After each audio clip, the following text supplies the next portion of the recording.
Nunca pensé que iba a decir esto, pero lo juro por lo más sagrado, escuché a mi mujer tener sexo, mientras yo estaba en casa, completamente solo. Era un viernes por la tarde. Salí del trabajo antes de lo normal porque uno de los jefes se pilló una gastroenteritis y nos dejaron salir a las 14:30. Llegué a casa sobre las 3, y como Laura, mi mujer, no volvía hasta las 5 del colegio donde trabaja, decidí aprovechar para echarme una siesta. Me preparé un bocadillo rápido, lo comí en silencio en la cocina, sin encender la tele ni música, y luego subí al dormitorio. Cerré la persiana a medias, me tumbé en la cama, y justo cuando estaba a punto de dormirme, lo escuché. Gemidos. Claros. Cortos al principio. Luego más intensos. Al principio pensé que venían del piso de arriba, de algún vecino con poco filtro. Pero no. La cama crujía como la nuestra, el tono de voz era familiar. Abrí los ojos en seco. Me incorporé, y juro por mi vida que durante 10 segundos pensé que me estaba volviendo loco. Entonces, sonó el timbre. Fui hasta la puerta aún atontado, la abrí sin mirar por la mirilla, y me encontré con el repartidor de Globo con 2 bolsas de comida. Me dijo mi nombre, me preguntó si era yo el que había hecho el pedido. No. Yo no había pedido nada. Pero Laura sí. Y lo peor es que no estaba en casa. O eso pensaba yo. Ahí empezó todo. No cerré la puerta del todo, me quedé ahí un momento, con el repartidor delante y la cabeza llena de preguntas. La comida era del restaurante favorito de Laura, ese tailandés de la esquina al que siempre íbamos los viernes cuando no queríamos cocinar. Lo más raro no era que alguien la hubiera pedido a mi nombre, sino que la dirección era la nuestra y la cuenta usada era la suya. Cuando el tipo me dio el datáfono, vi su nombre en la pantalla, pedido de Laura M.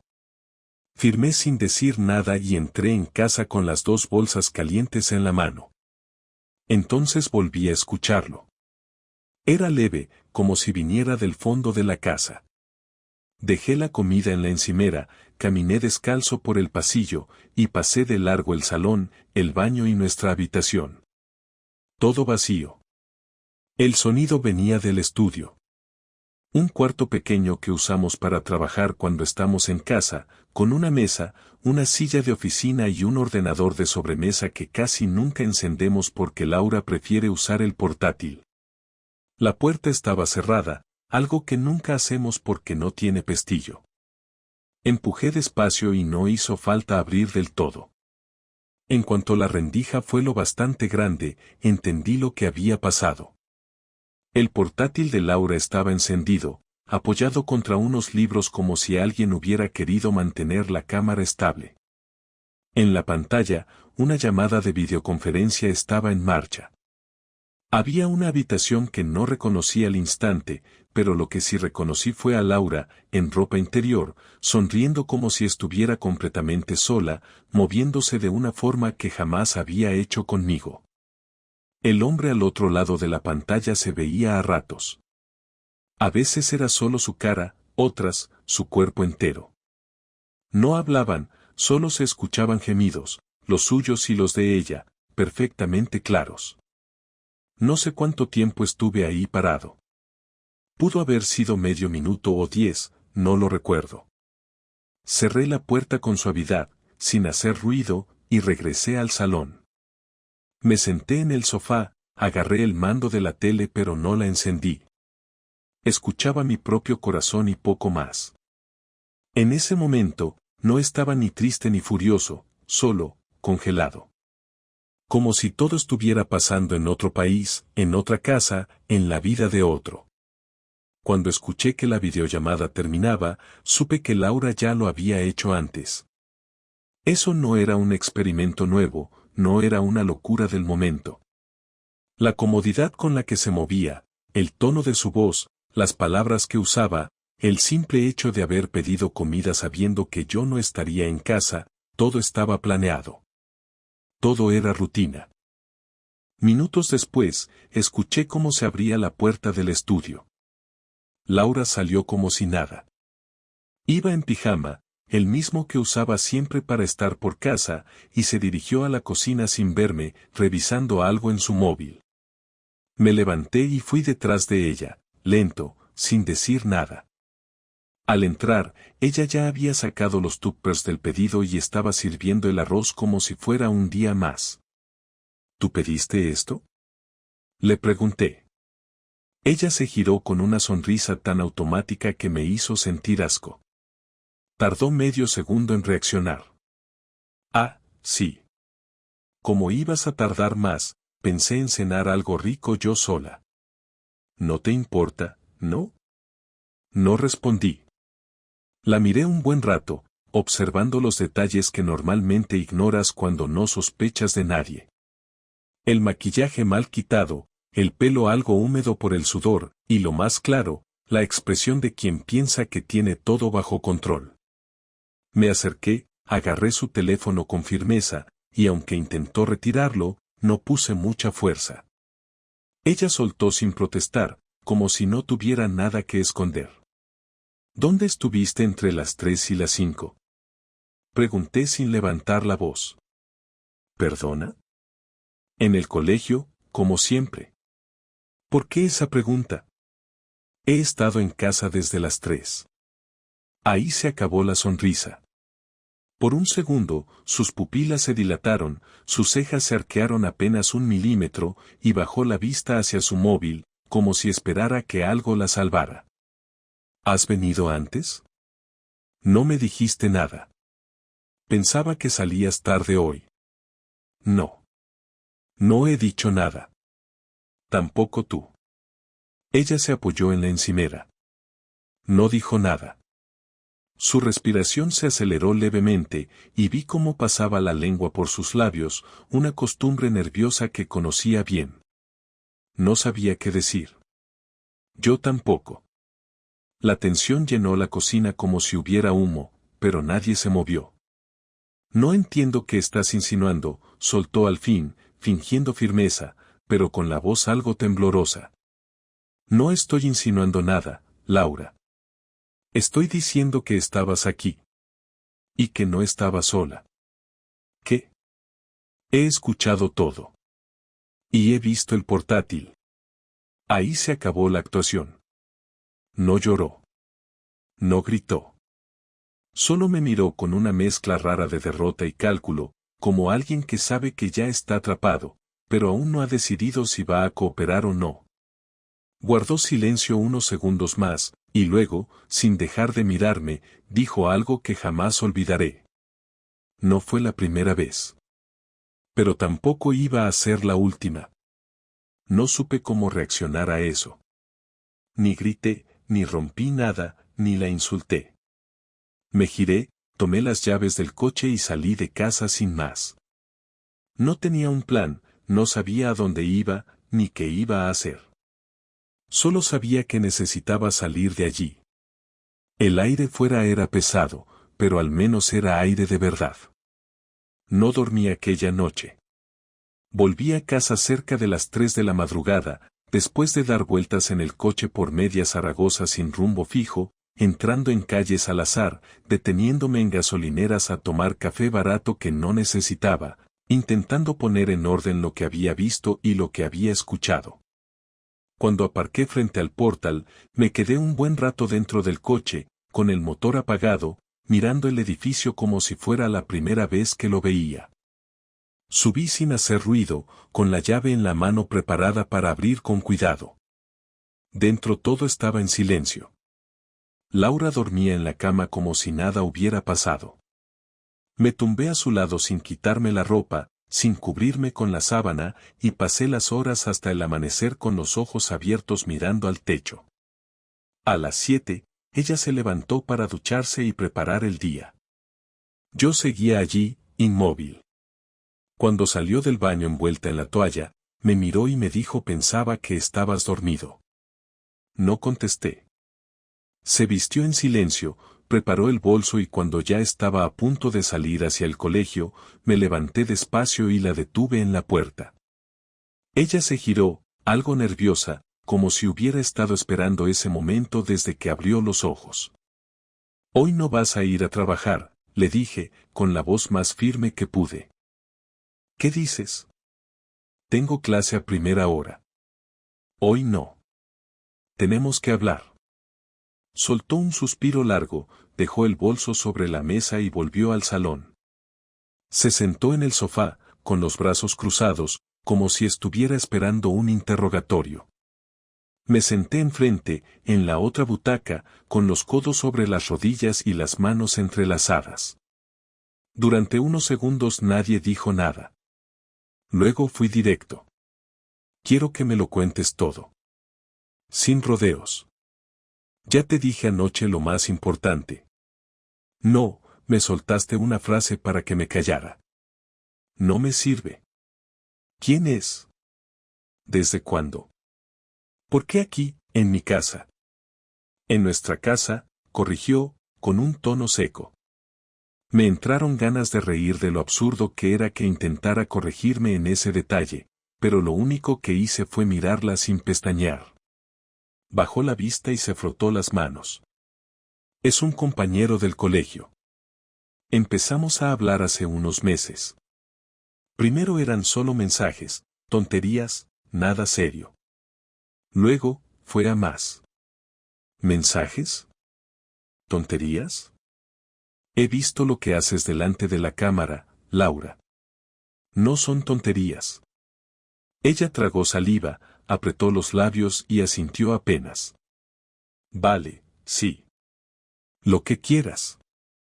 Pero no nos hemos acostado en persona. ¿Y eso qué cambia?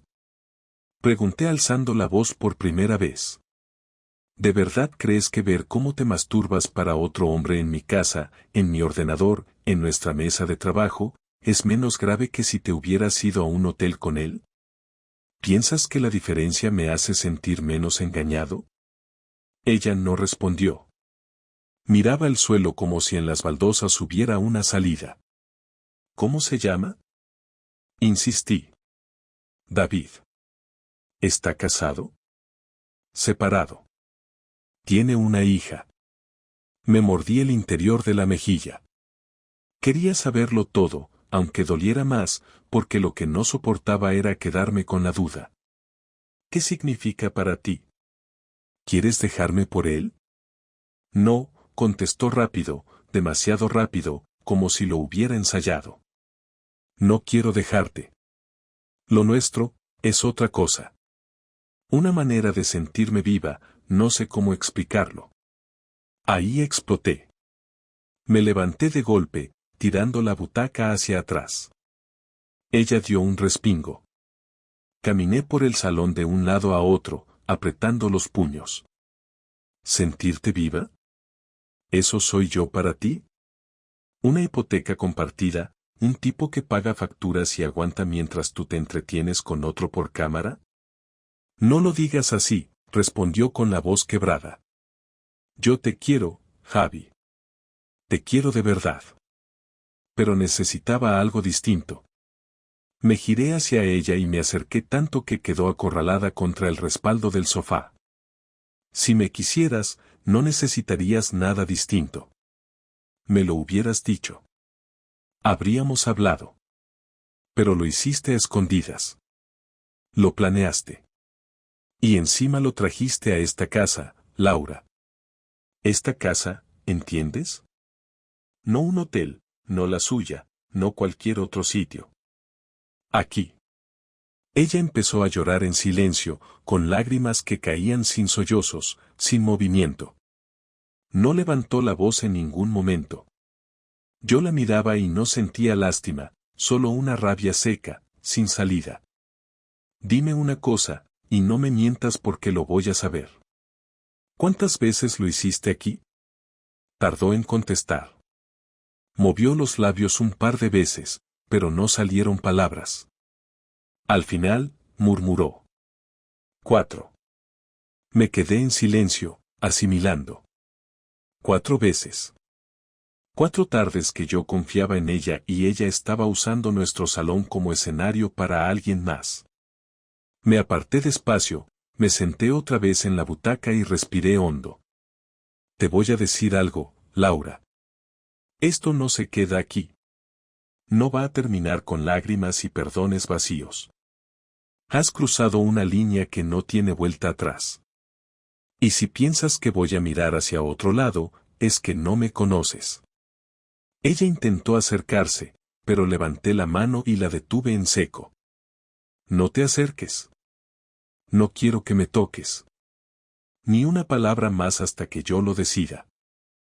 Se quedó quieta, con las manos temblorosas y la cara enrojecida. En ese momento comprendió que no era una bronca pasajera, que no iba a olvidarlo en una semana.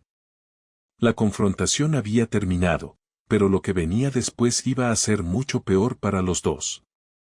Durante los días siguientes no dije casi nada. Laura intentó en varias ocasiones hablar conmigo, pedirme perdón, justificar lo que había hecho, pero yo ya no quería escuchar explicaciones. Cada vez que abría la boca para decir algo, la interrumpía con un simple no me interesa o directamente me iba de la habitación. Necesitaba tiempo para pensar, pero sobre todo necesitaba decidir qué hacer para no quedarme como un imbécil que traga y sigue adelante como si nada hubiera pasado. No podía borrar lo que había visto en esa pantalla, no podía fingir que aquello no había ocurrido. Si algo tenía claro es que no iba a ser la víctima silenciosa, y mucho menos iba a dejar que ella creyera que tenía todo bajo control. Si me había traicionado, lo mínimo era que pagara las consecuencias de cada detalle. El primer paso fue conseguir pruebas. No porque necesitara convencerme, yo ya lo había visto con mis propios ojos, sino porque si aquello acababa en un divorcio quería que no hubiera dudas. Esperé a que se durmiera una noche y entré en su portátil. Había borrado la mayoría de los registros, pero olvidó que las aplicaciones de videollamadas guardan fragmentos automáticos cuando se corta la conexión. Encontré varios archivos de apenas segundos, pero suficientes para reconocer su voz y su ropa. Copié todo en un pendrive y lo guardé en mi trabajo, en una taquilla que solo yo usaba. Después revisé sus correos y allí descubrí más de lo que esperaba, mensajes con él, citas escondidas, conversaciones largas en las que hablaban de mí como si fuera un mueble de la casa. Leer aquello fue como recibir un golpe en el estómago, pero en vez de hundirme me dio fuerzas para seguir con el plan. El segundo paso fue rastrear al tal David. No tardé mucho en dar con él, un tipo de 40 años, separado, con una hija pequeña.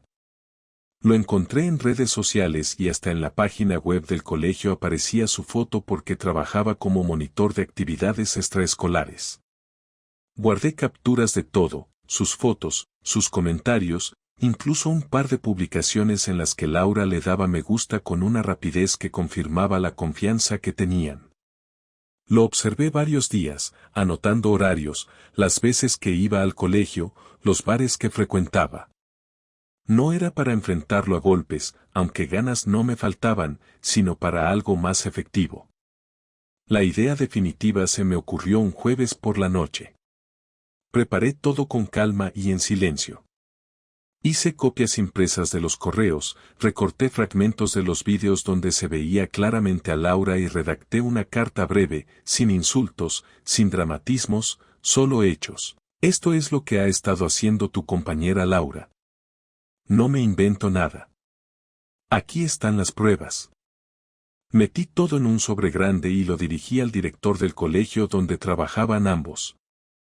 También hice copias para sus amigas más cercanas y para su propia hermana, con la que hablaba cada día. No quería destruirla físicamente, quería que su círculo viera lo que había hecho, que sintiera la vergüenza pública de ser descubierta. El lunes por la mañana madrugué más de lo habitual y pasé por la oficina de correos. Dejé todos los sobres preparados con remitente anónimo. Al día siguiente, la bomba explotó. Laura llegó a casa antes de la hora, con la cara desencajada, temblando de rabia. Tiró el bolso en el suelo y me miró como si quisiera matarme. ¿Has sido tú?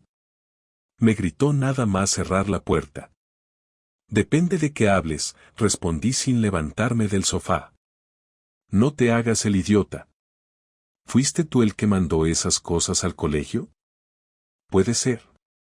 Alguien tenía que hacerlo, ¿no? Se llevó las manos a la cabeza, caminando de un lado a otro del salón como un animal enjaulado. ¿Te das cuenta de lo que has hecho? Pueden despedirme, Javi. Mi reputación está destrozada. Tu reputación la destrozaste tú sola el día que decidiste abrirte de piernas frente a una cámara aquí dentro. Yo solo he puesto las cartas sobre la mesa. Me lanzó una mirada de puro odio, como si nunca antes me hubiera visto de verdad. Esto no tiene perdón, dijo con la voz rota. Ni falta que hace. Los días siguientes fueron un desfile de llamadas, discusiones y silencios tensos. En el colegio abrieron una investigación interna y a David lo apartaron temporalmente. A ella le dieron una baja por motivos personales, pero yo sabía que la presión apenas acababa de empezar. Su hermana me llamó indignada, preguntándome si era cierto todo lo que había recibido en el sobre. Le contesté que sí, que no había nada manipulado, y que si quería podía enseñarle más pruebas. Su círculo de amigas también empezó a distanciarse de ella, algunas incluso dejaron de hablarle directamente. Todo lo que yo había planeado estaba funcionando con una precisión exacta. Laura intentó negociar conmigo. Una noche, después de varios días sin apenas cruzar palabra, me pidió que habláramos. Javi, tienes que parar esto. Ya me has hecho bastante daño. El daño me lo hiciste tú primero. Lo sé, y lo siento. Pero si sigues así, vas a arruinarme la vida entera. ¿Y la mía qué? La mía ya la arruinaste, y no te importó. Podemos arreglarlo. Te prometo que lo dejo, que no vuelvo a hablar con él. Me reí en su cara, sin poder evitarlo. ¿De verdad crees que quiero arreglar algo contigo después de lo que hiciste? Esto no es una pelea de pareja, Laura. Es una traición. Y las traiciones se pagan. Ella empezó a llorar otra vez, pero yo ya no sentía nada. Ni pena, ni compasión, ni amor. Solo un vacío enorme que se llenaba con la satisfacción de verla enfrentarse a las consecuencias. Mi venganza no era un golpe de ira, era una estrategia calculada. Quería que cada vez que alguien la mirara, recordara lo que había hecho. Esa noche dormí por primera vez en mucho tiempo con una sensación de descanso real. No porque todo estuviera resuelto, sino porque por fin había recuperado el control. El ambiente en la casa se había vuelto irrespirable.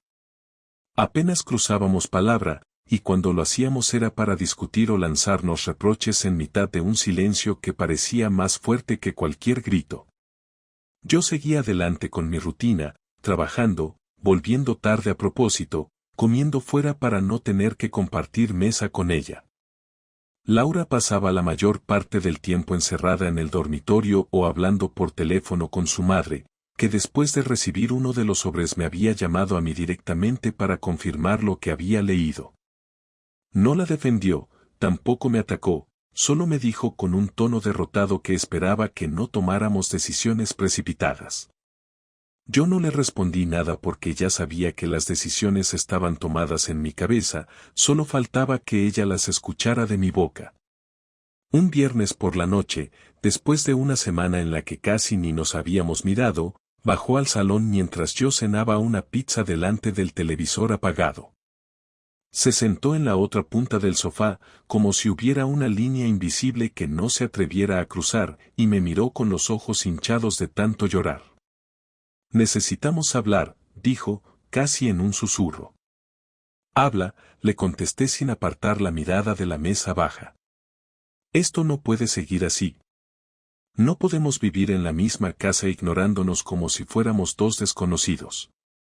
Eso es exactamente lo que somos ahora, Laura. Se mordió el labio y bajó la vista. Estuvo unos segundos en silencio antes de atreverse a continuar. Sé que lo que hice no tiene justificación. He pensado mucho en por qué lo hice, y la verdad es que ni yo misma lo entiendo del todo. Fue una estupidez, un vacío que intenté llenar de la peor forma. Pero sigo queriéndote. No quiero que nuestro matrimonio termine así. ¿Quieres que haga como si nada hubiera pasado? Pregunté mirándola por primera vez en toda la conversación. No. Quiero que me des otra oportunidad. Que vayamos a terapia, que hablemos con alguien que nos ayude. Solté una carcajada amarga que me salió sola. ¿Terapia? ¿De verdad piensas que un psicólogo va a borrar las imágenes que tengo en la cabeza de ti desnuda delante de un ordenador gimiendo para otro? ¿Qué va a borrar los correos en los que hablabas de mí como si fuera un estorbo? No hay terapia que arregle eso. Ella no lloró esta vez. Parecía resignada, como si esperara exactamente esa respuesta. Entonces dime qué quieres hacer. ¿Divorcio? ¿Separación? Lo que sea, pero no puedo seguir en esta incertidumbre. Respiré hondo y apoyé los codos en las rodillas. Sí, quiero divorciarme. ¿Y cuánto antes? No quiero compartir ni un día más contigo. Su rostro se contrajo en un gesto de dolor, pero no protestó. Asintió despacio y se quedó mirando al suelo. Yo continué, porque sabía que si no lo decía en ese momento quizás me arrepentiría de haber callado. Voy a hablar con un abogado la semana que viene. Ya tengo todas las pruebas necesarias para que quede claro lo que hiciste. No quiero nada tuyo, solo que te vayas de mi vida. El piso es mío, lo compré antes de casarnos, así que tú serás la que tenga que marcharse. ¿Y a dónde voy a ir? Preguntó en un hilo de voz. No es mi problema. El golpe fue seco, sin espacio para negociar. Ella me miró como si hubiera recibido un puñetazo invisible, pero sabía que no iba a cambiar mi postura. Al menos déjame quedarme un par de semanas hasta que encuentre dónde ir, pidió, casi implorando. Una semana, contesté sin pestañear. Se levantó despacio, caminó hacia la puerta del salón y antes de salir se giró una última vez. De verdad lo siento, Javi. No quería que esto acabara así. Pues haberlo pensado antes. Cerró la puerta sin responder y la escuché subir las escaleras. Esa fue nuestra última conversación seria sobre el tema. El resto de los días hasta que se marchó fueron un silencio incómodo lleno de pasos por la casa, ruidos de puertas cerrándose y platos apoyados con brusquedad sobre la encimera. Ella evitaba coincidir conmigo todo lo posible, y yo hacía lo mismo.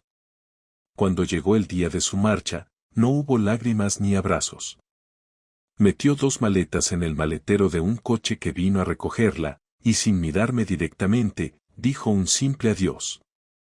Yo respondí con un cierra bien la puerta y nada más. La soledad que quedó en la casa después de que se fuera no fue tristeza, sino un alivio extraño. No sentí nostalgia ni pena, solo una especie de descanso áspero, como cuando por fin te quitas un peso que llevabas demasiado tiempo arrastrando. Ya no había gritos, ni mentiras, ni justificaciones vacías. Solo silencio, y en ese silencio empecé a pensar en lo que vendría después. El piso se quedó en silencio desde el mismo instante en que Laura cerró la puerta y bajó las maletas hasta el coche que vino a recogerla. Esa tarde me senté en el sofá y no hice nada durante horas, solo miraba alrededor, viendo el salón vacío de su presencia, los huecos en la estantería donde faltaban algunos de sus libros, los cajones medio abiertos que dejaban ver que ya no quedaba casi nada suyo. No sentí nostalgia ni pena, más bien una especie de calma fría. No era felicidad ni tristeza, era la certeza de que algo había terminado de manera definitiva y de que ahora me tocaba pensar qué hacer con lo que quedaba de mi vida. Encendí la televisión sin prestar atención al canal, solo para escuchar un ruido de fondo, pero al poco la apagué porque me recordaba demasiado a las noches en las que ella se sentaba a mi lado fingiendo que todo estaba bien. Al día siguiente, me levanté temprano y lo primero que hice fue limpiar la casa a fondo. Tiré las cosas que había dejado olvidadas en el baño, guardé en una bolsa las prendas de ropa que se le habían quedado colgadas en el armario y la dejé en el trastero sin intención de devolvérselas. Reordené mis papeles, abrí todas las ventanas y respiré hondo como si al ventilar la casa también pudiera sacar de encima la sensación de traición que había impregnado cada rincón. No fue un ritual simbólico, simplemente necesitaba ocuparme de algo práctico, tener la cabeza en movimiento para no quedarme atrapado en la misma pregunta una y otra vez, como había llegado a este punto. Pasé varios días sin hablar con casi nadie. Mis padres me llamaron un par de veces para preguntar cómo estaba y les contesté con frases cortas, sin entrar en detalles. Algún amigo de toda la vida me escribió para proponerme salir a tomar unas cervezas, pero no acepté. No tenía ganas de dar explicaciones ni de repetir la historia como si fuera un guión aprendido. Solo me dediqué a ir a trabajar, volver a casa, preparar algo rápido para cenar y meterme en la cama. Al principio creí que ese vacío me iba a pesar demasiado, pero poco a poco descubrí que no era tan insoportable como había imaginado. De hecho, lo que realmente me había pesado era convivir con alguien en quien ya no confiaba. Una semana después de que se marchara, recibí un mensaje suyo. Era corto, decía que había encontrado un piso pequeño y que esperaba que algún día pudiéramos hablar sin rencor. Lo leí 2 veces y no respondí. No porque me sintiera incapaz, sino porque comprendí que no tenía sentido. Ella ya había tomado sus decisiones y yo las mías. ¿Volver a hablar para qué? Para escuchar excusas, para dar vueltas a lo mismo, para fingir que quedaba algo que salvar. No, lo mejor era dejarlo ahí, en ese silencio que aunque incómodo era mucho más honesto que cualquier conversación que pudiéramos tener. Con el paso de los días, la rabia fue desapareciendo. Ya no necesitaba venganza, ya no pensaba en enviar más pruebas a nadie ni en seguir recordándole a cada instante lo que había hecho. Había sido suficiente con lo que ya había hecho. Ella estaba fuera de mi casa, fuera de mi vida, y el resto le tocaba a ella enfrentarlo. Yo me limité a seguir adelante. Aprendí a cocinar platos que antes nunca hacía porque eran nuestros favoritos y ahora pasaban a ser solo míos. Empecé a salir a correr por las mañanas para gastar la energía acumulada y empecé a recuperar aficiones que había dejado de lado. No era una transformación milagrosa ni un renacer repentino, era simplemente ocupar los huecos que habían quedado libres. A veces, cuando me cruzo con conocidos por la calle, noto que algunos ya saben lo que pasó. Lo intuyo en la forma en que me preguntan qué tal con un tono extraño o en cómo evitan mencionar a Laura. No me molesta. No tengo vergüenza de lo ocurrido, porque yo no fui el que rompió nada. Si acaso, me sirve para recordar que las apariencias no significan nada, que cualquiera puede estar sonriendo en público mientras su vida privada se desmorona. Un viernes, mientras tomaba un café en una terraza, pensé en lo que había aprendido de todo esto. Lo primero, que la confianza no se negocia. Puedes perdonar una mentira pequeña, una discusión absurda, un mal gesto, pero cuando la confianza se rompe de verdad ya no hay forma de reconstruirla. Lo segundo, que quedarse callado no sirve de nada. Durante meses noté cosas raras y preferí mirar hacia otro lado, y eso solo le dio más margen para seguir haciendo lo que quería. Si hubiera hablado antes, tal vez habría descubierto todo de golpe, pero al menos no habría vivido tanto tiempo engañado. Y lo tercero, que la vida sigue aunque cueste aceptarlo. Una traición así no es el final de nada más que de esa relación, no de la persona que la sufre. Cuando pienso en Laura ahora, no siento odio. Tampoco cariño. Es como recordar a alguien que pasó por tu vida y que ya no tiene lugar en ella. Me pregunto si seguirá viéndose con ese tal David o si lo habrá dejado también, pero en realidad me da igual. Su futuro ya no tiene nada que ver con el mío. Yo estoy ocupado construyendo el mío de nuevo, paso a paso, sin prisa pero sin detenerme. Esa es la conclusión real de todo, no hay finales épicos ni victorias ruidosas, solo decisiones firmes que cambian el rumbo. Ella eligió traicionarme, yo elegí no perdonarla.